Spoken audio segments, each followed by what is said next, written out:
خرم صاحب، یہ جو گفتگو ہو رہی ہے سر، آپ کے خیال میں کیا اس کی کیا وجہ ہے؟ obviously one needs to look at it، خاص طور پہ کیونکہ ایاز صادق صاحب جب پچھلے دنوں واپس آئے ہیں، جب وہ گئے بھی تھے، جب وہ لندن گئے، انہوں نے نواز شریف صاحب سے گفتگو کی، تب بھی بہت قیاس آرائی ہو رہی تھی، اور جب وہ واپس آئے اور جس طرح انہوں نے بات کی نواز شریف صاحب کے واپس آنے کی، تو اس سے بھی بہت، جس کو ہم کہتے ہیں نا، ہوا ملی ان ریومرز کو۔ اب تو ہم آئی تھنک کانفیڈنٹلی ان کو ریومرز کہہ سکتے ہیں آفٹر ٹوڈیز پریس کانفرنس۔ یہ کبھی کبھی ہوتا ہے، لیکن میں محترم D G I S P R سے بالکل متفق ہوں آج کہ ایسی کوئی ڈیل نہ ہی ہو رہی ہے۔ ڈیل کیا، کس چیز پر ہونی ہے؟ پاکستان کے آئین پر تو کوئی ڈیل نہیں ہو سکتی۔ وہ یہ کہتا ہے کہ تمام اداروں کو اپنے اپنی حدود میں رہنا ہے، کیونکہ پھر اگر ڈیل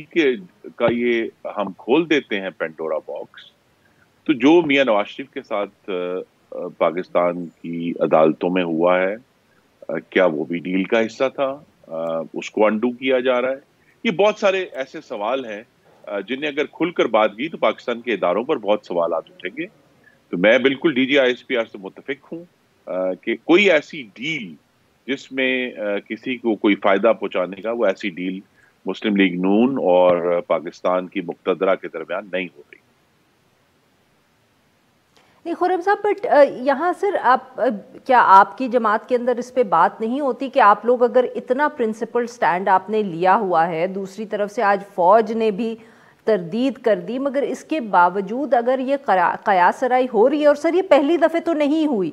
اگر آپ کو یاد ہوگا جب شہباز شریف صاحب واپس آئے تھے لندن سے، جب کووڈ شروع ہو رہا تھا and flights were about to be, مطلب کہ جو فلائٹ سکیڈول تھا وہ سب ملکوں کا جو تھا وہ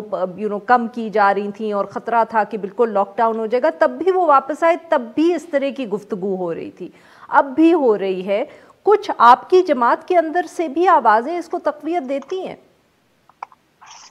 جی، ہم سب کی خواہش تو یہ ہے کہ میاں نواز شریف جلد از جلد پاکستان میں واپس آئیں اور اپنی پارٹی کی قیادت کریں، لیکن ان کی صحت اور ان کی زندگی ہماری پہلی ترجیح ہے۔ تو ان کی واپسی ان کی صحت یابی سے مشروط ہے، اور وہ تمام لوگ جو 4000 میل دور بیٹھ کر میاں نواز شریف کی صحت کے بارے میں پتنگیں اڑا رہے ہیں اور قیاس آرائیاں کر رہے ہیں، میری ان سے گزارش ہے کہ وہ جس بنیاد پر گئے ہیں اپنی صحت کی درستگی کے لیے، اور جس طرح شہباز شریف صاحب کے ایفیڈیوٹ میں بھی یہ الفاظ میں پڑھ کے سنا دیتا ہوں کہ as and when certified by doctors that he has regained his health and is fit to return back to Pakistan, یہی بنیاد ہوگی میاں نواز شریف کی واپسی کی۔ سر یہ آپ ایاز صادق صاحب کو پیغام دے رہے ہیں؟ جی نہیں، میں تو آپ کو وہ ایفیڈیوٹ پڑھ کے سنا رہا ہوں جس پر حکومت نے ایک اور میں تو کہہ رہے سر، میں نے تو نواز شریف صاحب کی صحت کے حوالے سے کچھ پوچھا ہی نہیں، میں نے تو آپ سے کہا کہ وہ جو ایاز صادق صاحب کا بیان تھا اس پہ یہ بات کچھ حد تک جو ہے ریومر مانگرنگ شروع ہوئی تھی، نواز شریف صاحب کی صحت پہ تو میں نے کوئی بات ہی نہیں کی۔ اصل جو رومر مانگرنگ ہے وہ یہ ہے، جس پر ہم سب بات نہیں کر سکتے، وہ یہ ہے کہ کیا جو 2016 کے بعد پاکستان کے وزیر اعظم کو ایک بالکل فرضی اور غیر منصفانہ طریقے سے ڈسکوالیفائی کیا گیا، کیا اس میں غیر آئینی کردار کوئی تھا؟ اس کے بعد جس طرح مسلم لیگ نون کے اوپر ایک چڑھائی ہوئی، پاکستان کے عوام کا مینڈیٹ چوری ہوا، کیا اس میں غیر آئینی قوتوں کی کوئی انوالومنٹ تھی یا نہیں تھی؟ یہ وہ رومرز ہیں جن پر ہمیں حقیقت حال معلوم کرنی ہے۔ ہم چونکہ اس پر سے گزرے ہیں، یہ جو پورا انتقامی اس حکومت نے ہمارے اوپر چڑھائی کی، انتقام کہا کہ جب احتساب کر رہے ہیں، لیکن سب کو 16 مہینے بغیر شواہد کے، 20 مہینے، 8 مہینے، 10 مہینے جیلوں میں ڈال دیا۔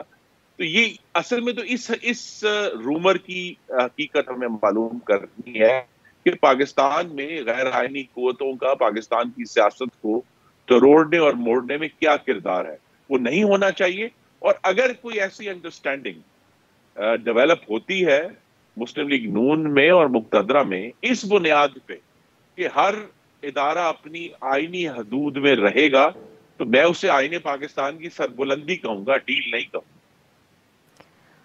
اچھا سر دیکھیں، شہباز شریف صاحب نے بھی پچھلے دنوں میں پارٹی سے خطاب کرتے ہوئے کہا، ورکرز سے انہوں نے کہا کہ آپ الیکشن کے لیے تیاری کریں۔ اس کے بعد اب پاکستان مسلم لیگ نواز بھی وقتاً فوقتاً ہی کہتے رہتی ہے کہ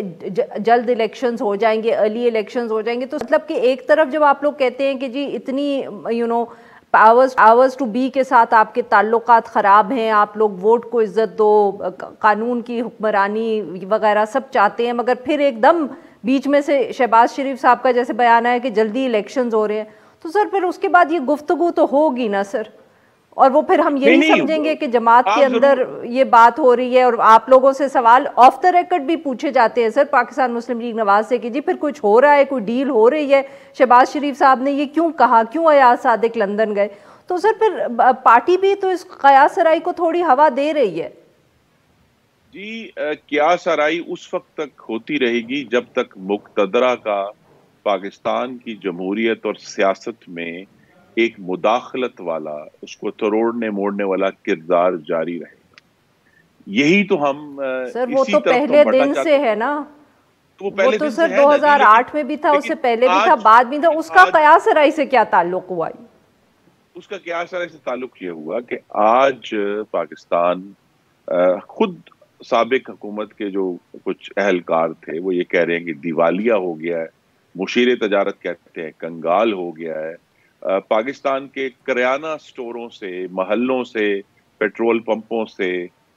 ٹرانسپورٹ کی بسوں سے عوام کی جو تکلیف اور اذیت کی چیخیں اٹھ رہی ہیں وہ ناقابل برداشت ہو گئی ہیں، اور آنے والے دنوں میں یہ تکلیف مزید بڑھتی ہوئی نظر آ رہی ہے۔ تو یہ واضح قیاس کیا جا سکتا ہے کہ اگلے چند مہینے میں کیونکہ ایسی کوئی بہتری معیشت میں نظر نہیں آ رہی، اگر یہ بجٹ سے پہلے کوئی ایسا معاملہ ہو جاتا ہے کہ پاکستان کی اکانومی، اللہ نہ کرے میں غلط ثابت ہوں، اکانومی جو ہے وہ بالکل ہی اگر خراب صورت میں پہنچتی ہے، اس کا ایک ہی پھر طریقہ ہوگا کہ پاکستان کے عوام سے رجوع کیا جائے۔ کوئی ہمیں غیر آئینی مداخلت نہیں چاہیے، پاکستان کے عوام کو موقع دیا جائے کہ وہ اپنی اگلی حکومتوں کا انتخاب کریں۔ اچھا سر، اور اگر ایسی کوئی صورتحال ہو جاتی ہے اور اگلے الیکشنز کال ہوتے ہیں اور آپ اس میں حصہ لیتے ہیں، تو پھر کیا ہم یہ ازیوم کر سکتے ہیں کہ انہوں نے کوئی آپ کو تسلی دی ہے کہ یہ فری اینڈ فیئر الیکشنز ہوں گے؟ تو کہیں نہ کہیں تو آپ نے بیٹھ کے ان سے گفتگو کی ہوگی۔ جی یہ جو گفتگو اگر ہونی بھی ہے تو ابھی اس کے خد و خال واضح نہیں ہے کس بنیاد پر ہونی، کیونکہ ہم تو کوئی رعایت نہیں کر لیں گے آپ ایسے موقع پہ؟ جی دیکھیں، یہی تو میں نے کہا کہ اگر وہ ایک حقیقت ہے تو حقیقت کو تسلیم کر کے ہم نے